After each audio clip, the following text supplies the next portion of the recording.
teman-teman semua, perkenalkan nama aku Nazwa Nabila Lesmana dengan NIM 251751011. Baik, sebelumnya perkenalkan nama saya Rizky Adaksa dengan NIM 251751046.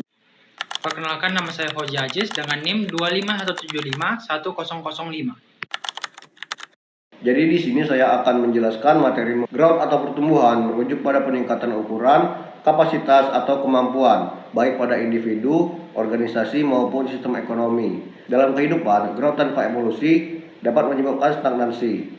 Sebaliknya, evolution tanpa growth membuat pertumbuhan sulit berkelanjutan.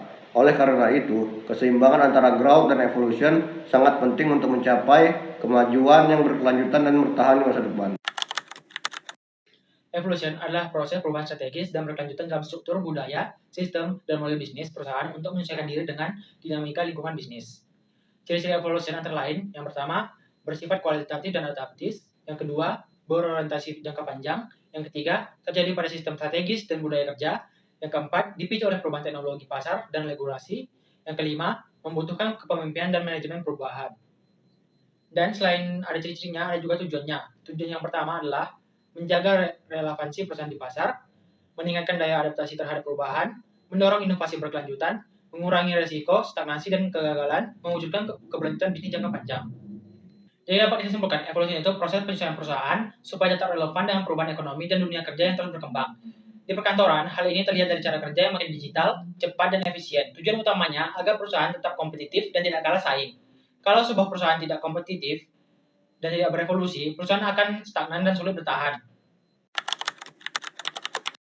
Jadi teman-teman, di sini aku akan menjelaskan tentang growth and evolution yang merupakan dua konsep fundamental dalam manajemen bisnis yang tidak dapat dipisahkan.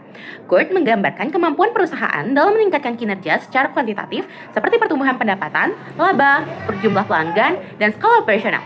Melalui growth, perusahaan dapat memperkuat posisi pasar, meningkatkan nilai perusahaan, serta menciptakan stabilitas finansial dalam jangka pendek hingga menengah.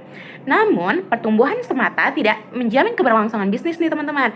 Perusahaan yang hanya berfokus pada pencapaian angka tanpa melakukan penyesuaian strategi dan sistem beresiko menghadapi stagnasi, inefisiensi, bahkan kegagalan ketika lingkungan bisnis berubah. Disinilah peran evolution menjadi sangat penting. Evolution memungkinkan perusahaan untuk beradaptasi melalui perubahan model bisnis, pemanfaatan teknologi, inovasi berkelanjutan, serta pembentukan budaya kerja yang lebih fleksibel dan responsif terhadap dinamika pasar. Nah, dalam praktik manajemen bisnis modern, evolution berfungsi sebagai fondasi jangka panjang yang memastikan perusahaan tetap relevan, kompetitif, dan mampu menghadapi tantangan global. Sementara itu, growth berperan sebagai indikator keberhasilan nyata dari strategi dan inovasi yang dijalankan. Perusahaan yang hanya sukses adalah perusahaan yang mampu menyeimbangkan pertumbuhan kinerja dengan kemampuan beradaptasi secara strategis. Oleh karena itu, manajemen perusahaan dituntut untuk tidak hanya mengejar pertumbuhan finansial, tetapi juga membangun sistem, sumber daya manusia, dan kepemimpinan yang siap berubah. Integrasi growth and evolution secara selaras akan menciptakan bisnis yang tangguh, berdaya saing yang tinggi, dan berkelanjutan, sehingga mampu bertahan dan berkembang dalam jangka panjang di tengah persaingan dan ketidakpastian lingkungan bisnis.